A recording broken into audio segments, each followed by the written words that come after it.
She danced barefoot with the little girl, just once, in a quiet hallway. By morning, she was told it was unprofessional, too emotional, too much. No one asked what the child needed, only what the nanny should have known better than to give. They didn't realize the man watching from the stairs was the girl's grieving father. So, what makes a home more stable? Silence, or one moment of joy? Before we dive into the story, don't forget to like, share this video, and subscribe to the channel to help us reach 1,000 subscribers. Your support means the world to us and inspires us to create even more engaging content. Thank you. The office was quiet when Mia stepped inside. No music, no child's laughter, just the soft tick of a wall clock that seemed louder than usual. Alexander stood by the window, still in his suit from the day, tie slightly loosened but his spine straight as ever. He didn't turn when she entered. Instead, his words came calmly, almost as if they'd been rehearsed. "I noticed earlier," he began, "you were letting Ellie draw on your clothes." Mia didn't respond immediately. She adjusted the strap of her bag, still slung over her shoulder, and waited. Alexander turned now, his face expressionless. "I hired you because I was told you had structure. Routine, not performance art." Mia's voice, when it came, was soft. She wanted to draw her mother. She said she doesn't remember her face well anymore. He blinked, then let out a quiet breath. "That's not the point. Ellie's been doing better lately. Less crying, fewer outbursts. I'd rather not reverse that by letting the rules bend every time she's feeling emotional." Mia nodded slowly, not in agreement, but in understanding of what he needed to say. "I see." There was nothing more. He dismissed her with a glance toward the door. Later that evening, they all gathered for the school's parent mixer, an annual fundraiser dressed up as wine and networking under string lights. The rooftop venue was curated to the last detail, from name tags to cocktail pairings. Mia stood toward the back, a plate of finger food in her hand, watching Ellie play with another girl near the flower arrangements. Alexander was mid-conversation with two other parents when Patricia Keene, in her usual heels and pearl drop earrings, spotted Mia. Her smile thinned. "Oh," she said lightly, "isn't that sweet? You've brought your help to the gala." Her tone was syrupy, saccharine with the hint of poison. Alexander didn't respond. He simply sipped his wine and kept his eyes on his daughter. A few of the other parents chuckled under their breath. One of them glanced at Mia, then away. No one said a word in her defense. Mia stayed near the corner table, her presence shrinking even as the lights around her seemed too bright. She didn't touch the food again. Instead, her eyes followed Ellie, who soon broke away from the children and ran over, pulling on Mia's sleeve. "Why don't they like you?" Ellie asked, barely above a whisper. Mia crouched to meet her gaze, her hand instinctively reaching out, brushing a loose curl behind Ellie's ear. She could feel the faint waxy texture of the purple crayon Ellie had used earlier to color on her sleeve, a smiley sun, with one eye larger than the other. She didn't answer the question. Not yet. Instead, she held Ellie close for a brief moment, then stood up, smoothing her skirt as the lights of the city flickered below them. Somewhere in the room, another parent raised a toast. But Mia wasn't listening. Her thoughts were somewhere between the weight of a child's hand in hers, and the sharp chill of being noticed only to be dismissed. She had been here before. Not this rooftop, not this night, but this exact feeling. The room didn't say anything to her, but its silence, its polite turns of heads and clinks of glasses, said plenty. And as she watched the string lights sway gently in the breeze, Mia wondered, how many smiles did one have to give before they were seen as more than just service?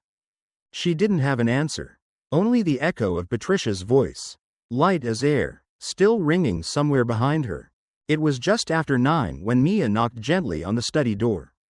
The hallway outside was dim, still scented faintly with the lavender diffuser that sat untouched on a shelf.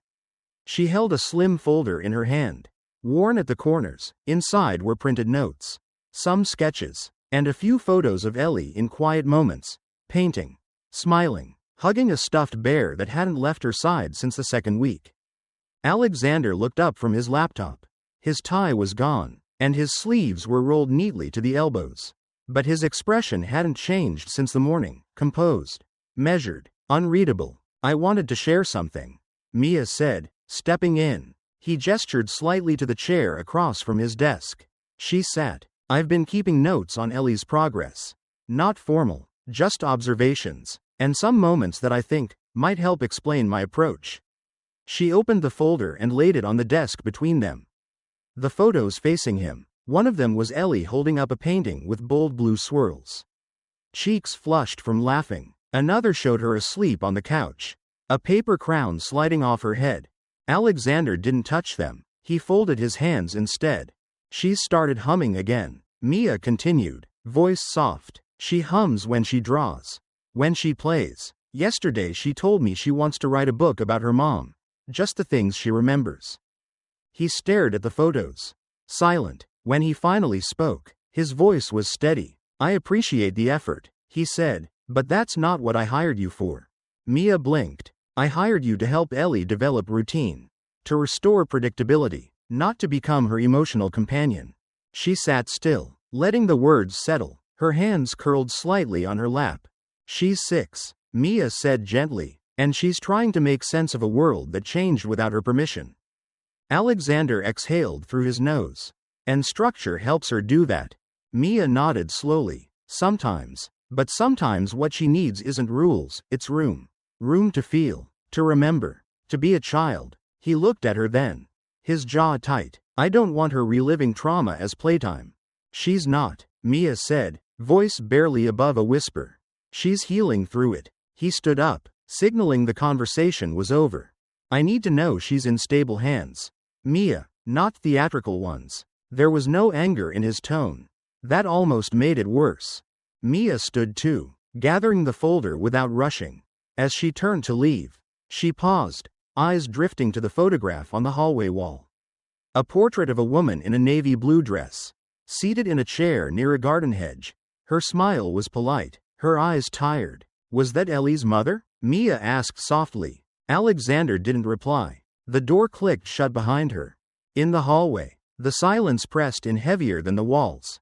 She walked slowly past the photo, her fingers brushing the edge of the frame. Not enough to disturb the dust gathered there. She had learned long ago that not all pain is loud.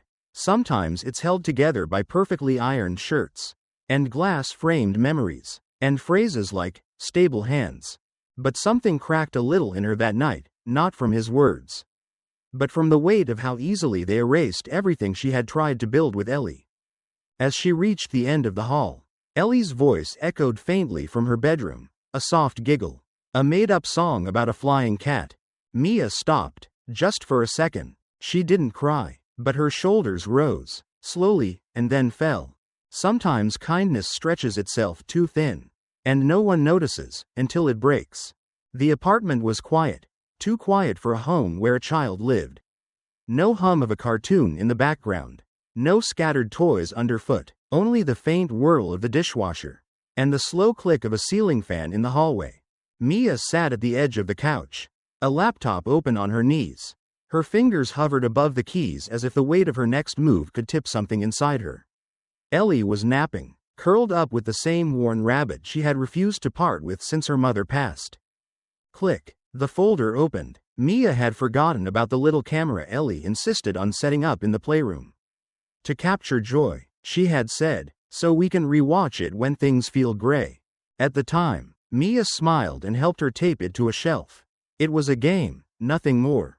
But now, she wasn't looking for joy. She was looking for truth.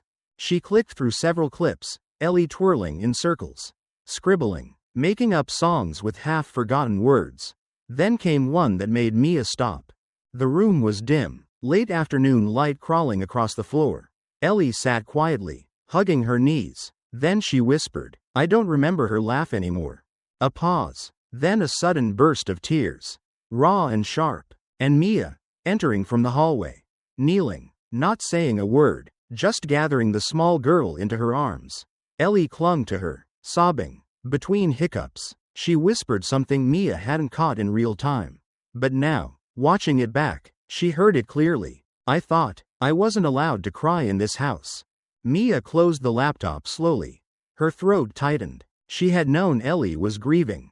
But to think the child had learned, whether by word or silence, that grief wasn't welcome in her own home. it settled like stone in Mia's chest. A quiet knock pulled her back. She opened the door to find Grace, the building's janitor, in her navy work shirt, holding a USB drive between two fingers. "You dropped this?" Grace said, eyes unreadable. Mia looked at it, confused. "It's from the elevator cam." Grace added, "Tuesday, around 6 p.m. Mia took it with both hands. Grace shifted her weight. "I was cleaning the hallway. Heard something. Checked the feed, in case it was noise complaint territory. Saw you." Mia blinked. "Saw me?" Grace nodded. "You holding the girl, rocking her back and forth by the wall." Mia looked down. She hadn't realized she had stopped moving that night, leaned against the cold elevator wall with Ellie clinging to her side. Eyes squeezed shut, humming a tune she barely remembered from her own childhood. She thought they'd been alone. "I saved it," Grace said simply. Didn't seem right to delete. She started to walk away, then paused. "You're not the first one in this building who's been seen the wrong way." Mia didn't reply, but something about Grace's voice stayed with her, a quiet knowing that didn't ask for gratitude. Back inside, Mia inserted the USB into her laptop. The footage was grainy, but clear enough. Ellie's tear-streaked face, her arms locked around Mia's neck. The rhythm of comfort, one rocking motion at a time. She didn't cry watching it, but she did close her eyes and exhaled slowly, like releasing something she'd been holding for too long. That evening, as the apartment lights dimmed and Ellie slept again, Mia sat at the table and opened her notebook. She began listing moments, not tasks, not chores, moments that mattered. Ellie drawing herself with wings. Ellie asking if memories could be planted like seeds. Ellie smiling in her sleep. The camera might not have caught them all, but Mia would. And for the first time since she arrived in this house, she felt not just like a caretaker, but a witness. To a child, to a truth, and maybe, just maybe, to something worth standing up for. The auditorium smelled faintly of lemon polish and old carpet, an odd pairing for a school fundraiser. But no one seemed to notice. Folding chairs lined the space, arranged with the kind of rigid care only committees could manage. A banner above the stage read, "Building Resilience Through Routine." Beneath it, Alexander Hunt stood, sleeves rolled neatly, chin lifted just so. He was poised, as always. "As parents," he began, his voice even and clear, "our responsibility is to create consistency. Children thrive on structure, especially after loss. The absence of chaos is not the absence of love." A few heads nodded. One woman clutched her notebook a little tighter. "I don't allow Ellie to indulge in emotional outbursts at home." Alexander continued, "We have routines. We have expectations. It's how I honor her mother's memory, by giving her a life that doesn't revolve around grief." Polite applause followed, short, measured, the kind meant to show agreement without inviting more. From the second row, Mia sat still. She hadn't planned to speak, but her fingers pressed tightly around the small remote in her lap, the one connected to the projector behind her. She rose quietly. "I'd like to share something," she said, her voice calm but unwavering. Alexander's eyes narrowed slightly, but he didn't object. The room turned. Mia didn't speak right away. Instead, she walked slowly to the projector console and clicked the remote. The screen behind Alexander flickered to life. It was a quiet clip. No filters, no edits. Just Ellie, kneeling in front of a white wall at home, sketching her mother's face with bright pink chalk. Her hands moved carefully, her brow furrowed in concentration. Then she turned to Mia, who was crouched beside her, and whispered, "I miss her, but I don't want to make Daddy sad again. So I draw her here, where it's safe." The room fell into silence so complete, you could hear the air shift. A few parents glanced toward Alexander. Others simply stared. One father in the back raised his phone, not to check messages, but to record. Mia turned off the video. "She's not acting out," she said softly. "She's trying to remember where she's allowed to be real." Patricia Keene stood abruptly. "This is manipulation," she snapped. "Using a child's private moment for, what? Sympathy points? Emotional politics?" Her voice was sharp, too loud for the space. She should be ashamed of this. But no one nodded. Not this time. A mother in the third row looked at Mia and whispered, "Thank you." A quiet clap sounded from somewhere near the back, just once. Then another. Then a few more. Alexander didn't move. His eyes were fixed on the last frame of the video still frozen on the projector screen. Ellie's small face lit with something almost impossible to define. It wasn't rebellion. It was return. He saw her, truly saw her. For the first time in a long time, not through the lens of data or developmental stages. But as a child with a name, a need, and a voice. And he remembered, though he wouldn't say it aloud, that same voice had once sung lullabies to a photo frame when no one else was listening. When the meeting adjourned, people stood slowly. A few walked past Mia with nods or quiet words of support. Patricia huffed out of the room. But no one followed. Alexander lingered near the projector, hands in his pockets, looking at the blank wall as if it still held the image. Mia didn't wait for him. She stepped outside into the hallway, where a soft draft met her cheek like a sigh. She wasn't triumphant. She was tired. But something had shifted. And this time, silence didn't feel safe anymore. It felt cowardly. The air in the auditorium had thickened, not from heat, but from the kind of silence that signals a shift. The kind that follows a truth spoken too clearly to ignore, yet too raw to immediately absorb. Patricia Keene stood stiffly at her seat, arms crossed so tightly her pearls pressed into her skin. A few parents still stared at the screen, others at Mia, but no one spoke, not even Alexander, whose hands had moved from his lap to the arms of his chair. Fingers curled slightly, as if gripping something invisible. Then came the sound of rubber soles against linoleum. Grace moved through the aisle like someone walking into a room that wasn't built for her. Her uniform bore her name on a small patch, threadbare from years of wash, but her posture was steady. One hand gripped her phone. The other held nothing, as if trusting that what she carried in her voice would be enough.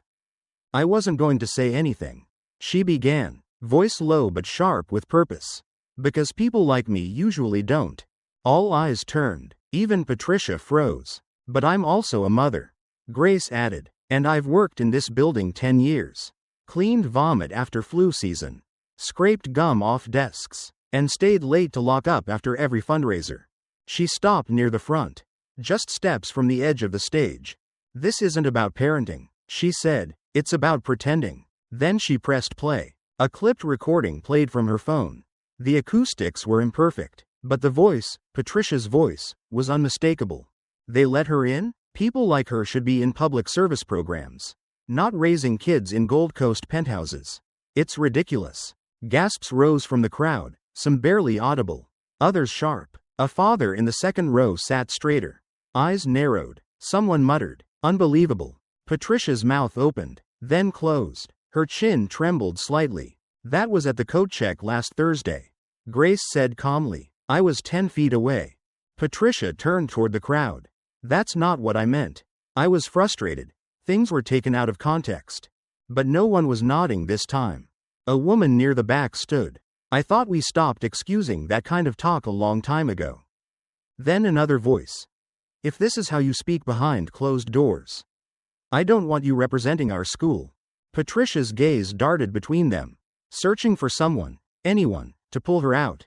But there was no one. Her power had always been proximity, not truth. Near the side, Alexander remained seated, but his posture had changed.